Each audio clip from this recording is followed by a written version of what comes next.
Hi, this is Alex Kovach here with Newark Makes. Today I wanted to share a lesson that I came up with about teamwork.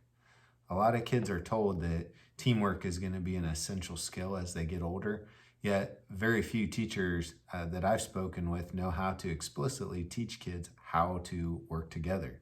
That can be a very hard topic that a lot of times we just kind of let them learn as they go and figure it out.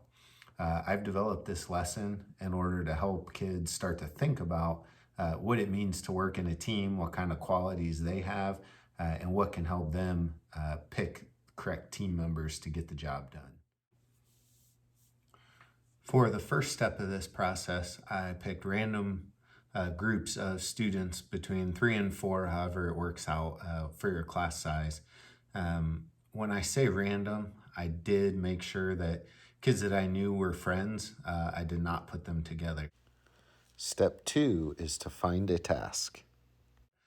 Find a task that isn't necessarily that fun, but something that you can add a time constraint on, so there's a little pressure and urgency added to the task to kind of see how people handle the different situations. So I gathered around 6,000 Legos, made sure they were all broken apart.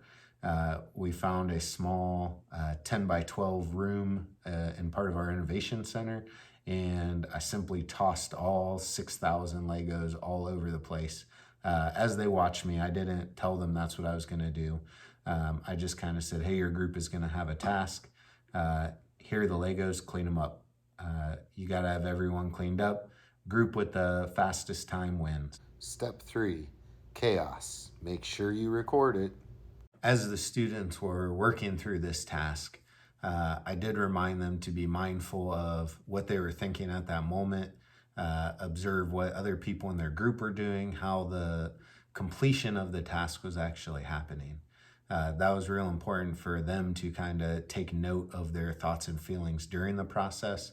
I also recorded it so they could watch it back to kind of see if their thoughts actually matched up with what really was happening. I know when you're under pressure, a lot of times you could see something happening that really is not being experienced by other group members. So I wanted to make sure everybody had an opportunity to kind of see that.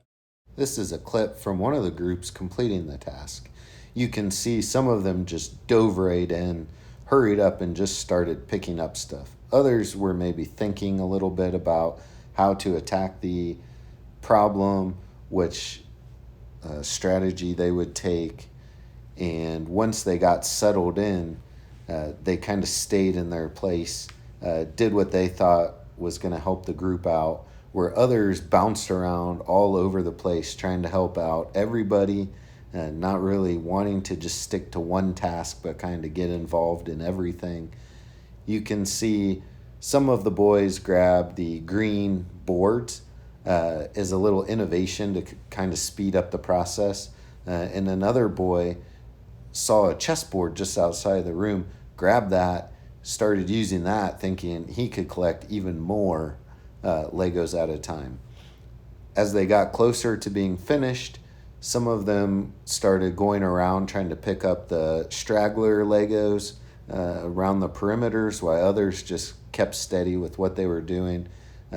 All of the group members helped each other out, just in a little different way.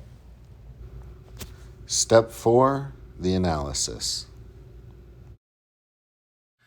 After the group had completed the task, I had them fill out a form with everyone's name on it, including their own, kind of what role they did, what each person did throughout the task, what their observations were of everybody in their group. This one thing that was pretty evident was different kids have different perceptions of what's happening. So one kid that thinks they were kind of the leader and took charge and did everything, the other kids may not think that. Throughout this whole activity, the real value came in the analysis of watching the video and kids kind of sharing their experience of going through the task.